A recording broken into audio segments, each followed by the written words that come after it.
The Nations Cup is a TF2 tournament that sees countries battle it out to be crowned the best. While run by ETF2L, there are not only European sides in participation, with the likes of the USA, United Arab Emirates and Canada being previous attendees. Players apply to the administration to be captains of their national side, and these captains are the ones to pick the rosters to play in the tournament. This year sees the Highlander version taking place. Much like a World Cup in any other competition, there is a rich history of rivalries going back years. The first Highlander Nations Cup was back in 2012. France, whose lineup majorly featured the Premiership winning side Daratutu, reached the final only to lose out to Germany, with the likes of former Epsilon scouts Shockey and Bash in their ranks. The following year, France reached the final again. This time, however, their opponents were the United States. Unfortunately for the French, there was the same result, as they finished runners-up again, crowning the USA as number 1. In 2014, we had new powerhouses arriving on the scene. Defending champions USA were knocked out by England, who also defeated the double finalists France earlier in the competition. Germany suffered a loss to Norway, who were also beaten by the English. In the end, however, it was Sweden who were crowned champions, beating England in the final. A year later, and it was a similar story, Sweden winning the competition with a roster largely similar to before, but just as dominant. They beat Ukraine in the final, the big surprise nation of the year after they knocked out France, the USA and Denmark en route. Sweden became the first country to win 2 Highlander Nations Cup titles, and doing so back to back. After this point, the Highlander Nations Cup was held every 2 years, in alternating years with the 6v6 version. So in 2017 we saw another team win their second title, and it was the USA.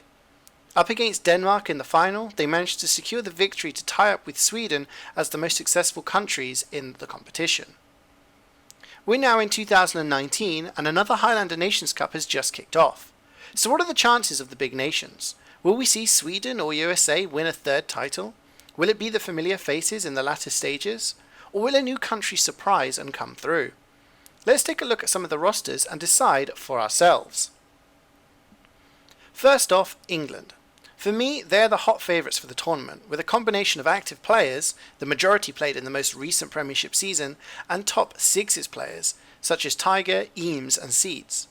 Led by Cloudy, a 5 times Premiership champion with strong opinions, it's hard to find a weakness in this lineup. 5 years after losing the final to Sweden, can England be top dogs this time around?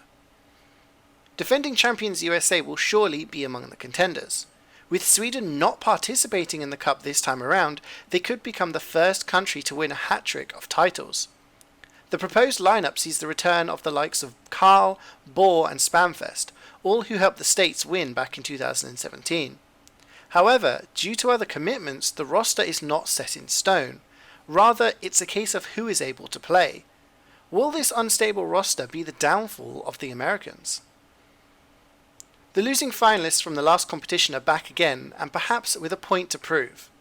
Denmark's loss to Ukraine in the semi-finals of 2015 was a huge shock, and they lost their chance at redemption 2 years later with defeat in the final.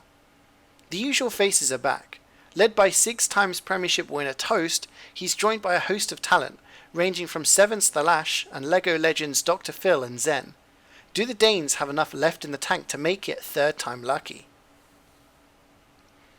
One other record that could be matched is appearances in the final, with the French able to make it a hat-trick. They would obviously prefer to be on the winning side, of course. With Premiership Sniper of the Season Kazarok in their ranks, as well as other experienced Highlander and Sixes gamers among them, the French have a new-look lineup that has a real chance of success. Can this generation dispel the ghosts of the past and bring a first title back to Paris? One country that hasn't been mentioned so far in our history lesson was Russia. Always a powerhouse on CP Steel, they very nearly made the final in 2015, losing a slim battle against the Swedes in the semis. With legends like Shadowburn and Forsaken moving on to new pastures, a new generation of Russians have emerged. The star is arguably multiple winning Heavy of the Season Poker, who appeared on the winning side in the most recent Premiership final. With a majority of Premiership side Kitty in their lineup, a team that reached third at the most recent Copenhagen Games, is it time for the East to yield a champion? That's my top 5. You guys want another? Alright, I'll slip one more side in there that I think will be able to compete. Finland have always been a side to reach the knockout stages, but never quite go the distance. This time they have some very experienced players. Ripe has reached a Premiership final, while Ollie was named debut of the season back in Season 17. They may be missing big names such as Ams and Credu, however the rest of the lineup has top-level Highlander and Sixes experience, and promise to be a potential dark horse in the tournament.